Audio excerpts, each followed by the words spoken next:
Le compostage fait partie des technologies diverses pour la valorisation des déchets. Partout dans la région maghrébine, les déchets biodégradables forment une majeure partie des déchets ménagers, montant jusqu'à 70%. Les éloigner des décharges permet d'économiser sur les coûts de transport à la décharge, de prolonger la durée de vie des décharges et de minimiser la production des lixiviats, des gaz à effet de serre et des nuisances au niveau des décharges. Les ménages sont à 80-70% de matière organique. Donc c'est une grande ressource pour le compostage. Donc si on rajoute à cela les déchets verts, c'est-à-dire le produit des coupes d'arbres, de gazon, donc les déchets de jardin, on peut avoir des engrais à très très faible coût et d'excellente qualité. Le compostage à l'échelle communautaire est distingué selon la technologie et se fait soit à l'air libre ou enfermé. Le processus de compostage à l'air libre est assez simple et comprend les 5 étapes. 1. Collecte et pré-traitement des déchets biodégradables. 2. Mélange des déchets biodégradables. 3. Remblayage des andins de compostage. 4. Décomposition et aération des andins. 5. Tamissage du compost fini. Ici, nous vous montrons des exemples de compostage à l'air libre. Il s'agit de 2 unités de compostage. L'une d'eux est un projet pilote de la municipalité d'Oumtsouk, sur l'île de Djerba, Tunisie. Et l'autre est une unité de valorisation des déchets verts de l'entreprise privée La Verte Service à Grombalia, aussi en Tunisie.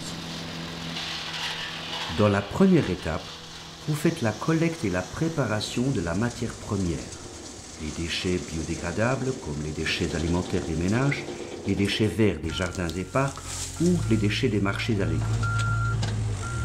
Ces images vous montrent déjà la préparation du mélange des déchets verts broyés avec les déchets bio des ménages. La bonne qualité de votre matière première est la condition la plus importante pour un compost de qualité supérieure. C'est vrai que pour réussir un bon compost, il faut réussir le tri. En plus de ceci, le contrôle et la séparation manuelle des polluants, tels que le verre, le plastique et le métal, est un facteur essentiel dans la production d'un compost de bonne qualité. On dit à la population de faire le tri, et de séparer la matière organique et les déchets d'emballage.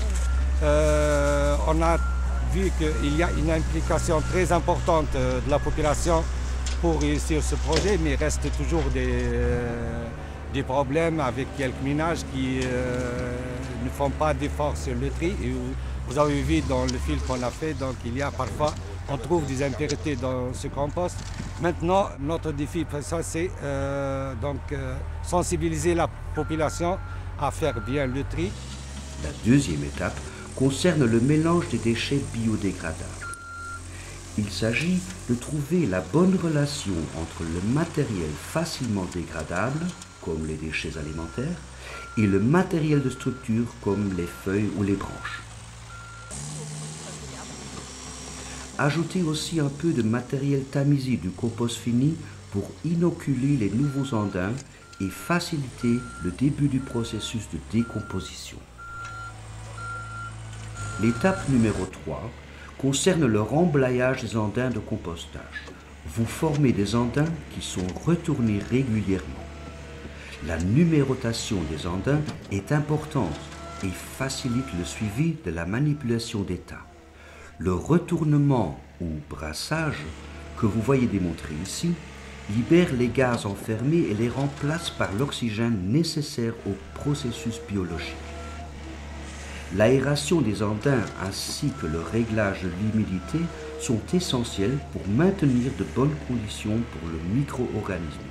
Le retournement n'est pas la seule possibilité d'aérer les andins.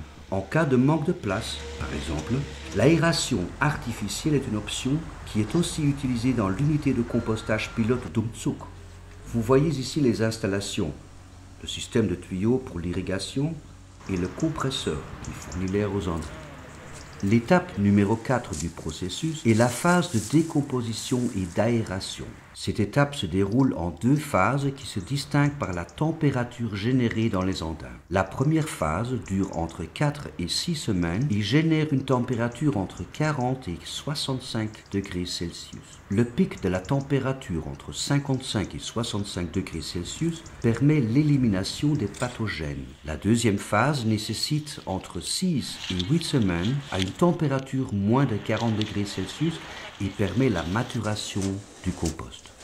La 5e et dernière étape après la phase de maturation concerne le tamissage du compost. Elle sert à éliminer encore plus les impuretés du compost fini et à produire les différentes qualités de compost selon la taille des particules. Dans la région maghrébine, quelques exemples de compostage communautaire existent, mais souvent les responsables sont déçus des résultats de l'expérience faite. Il y a 3 raisons principales. La première raison concerne la qualité de compost, qui n'est pas satisfaisante, due à une insuffisance de la séparation des matériaux organiques des matériaux inorganiques. La deuxième raison est le mauvais choix de technologie. Il est essentiel de choisir une technologie qui a déjà été testée sous des conditions similaires, qui est adaptée aux déchets disponibles et qui peut être proprement exploitée et maintenue par le personnel. À défaut, la qualité du compost sera défaillante et le site pourra créer des mauvaises odeurs. La troisième, et peut-être la raison la plus importante, est la désillusion des attentes irréalistes concernant coûts et revenus.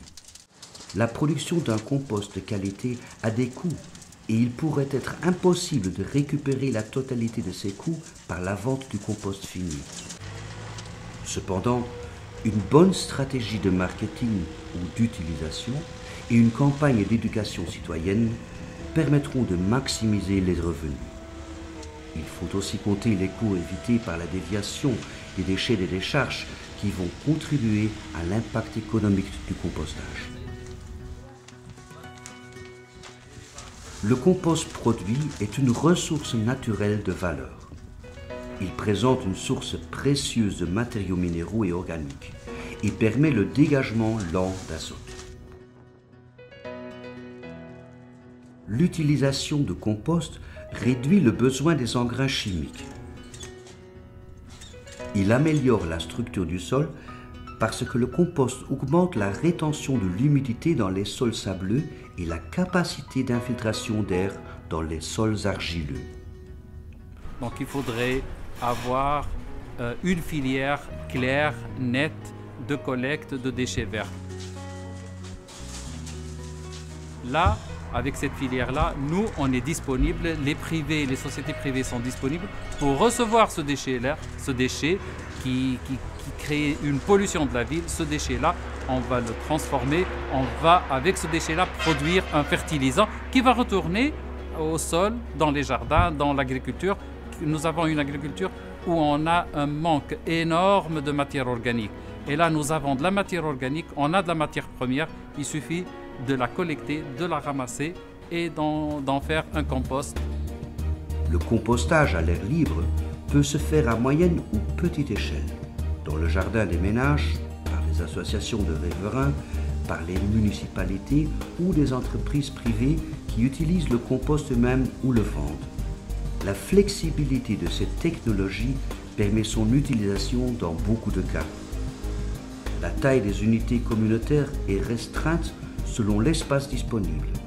Comparé au compostage enfermé, le processus à l'air libre dure plus longtemps, mais utilise une technologie beaucoup plus simple et demande moins d'énergie.